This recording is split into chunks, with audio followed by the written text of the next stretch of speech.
అందరికీ praise the lord. దేవుని నామానికి స్తోత్రం. ఈరోజు ప్రభు మనందరినీ కూడా సజీవ లెక్కలో ఉంచి ఉన్నందుకు ఆ దేవాతి దేవునికి స్తుతులు స్తోత్రాలు. అయితే ఈరోజు ప్రభు మన కొసగుతున్న వాగ్దానము నిర్గమకాండము 23:27. మేము ఎదురించు వారికి భయము గొల్పెదను, మేము ఎదుర్కొనిన వారిని కల్లోల పరుతును, మీ శత్రువులు మేము వీడి పారిపోవునట్లు చేయుదును. ఆమెన్. దేవుడు ఈరోజు నీతో నాతో మనందరితో చెప్తూ ఉన్నాడు. ఏ ఏ విషయాల్లో అయితే నీ శత్రువులు నీ జయించలేక బాధపడుతూ ఉన్నావు, ఏ పరిస్థితులను అయితే జయించలేక బాధపడుతూ ఉన్నావు, అయితే దేవుడు ఈరోజు చెప్తూ ఉన్నాడు, మీ శత్రువులు మేము వీడి పారిపోనట్లు చేస్తాను అని.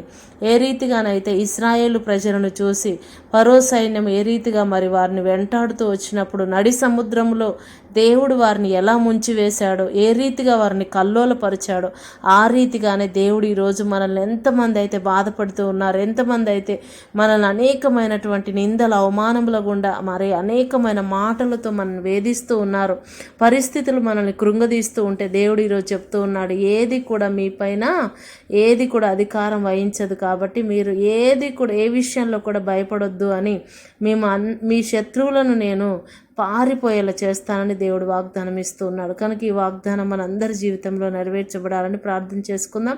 స్తోత్రం నాయన, పరిశుద్ధుడా, నీకు వందనాలయ్యా. నువ్వు ఇచ్చిన ఈ వాగ్దానం ప్రవ్వా, మా శత్రువులపై నాయన మాకు విజయం ఇస్తానని వాగ్దానం ఇస్తూ ఉన్నావు ప్రవ్వా.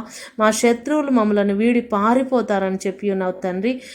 యేసయ్యా నీకు వందనాలు. ఈరోజు నాయన ఏ రోగము, ఏ బాధ, ఏ కష్టంతో నీ బిడ్డలు బాధపడుతూ ఉన్నారు, ప్రతి ఒక్కరిని కూడా నాయన విడిపించమని యేసు నామములో ప్రార్థిస్తూ ఉన్నాము తండ్రి. ఆమెన్. అందరికీ ప్రైజ్.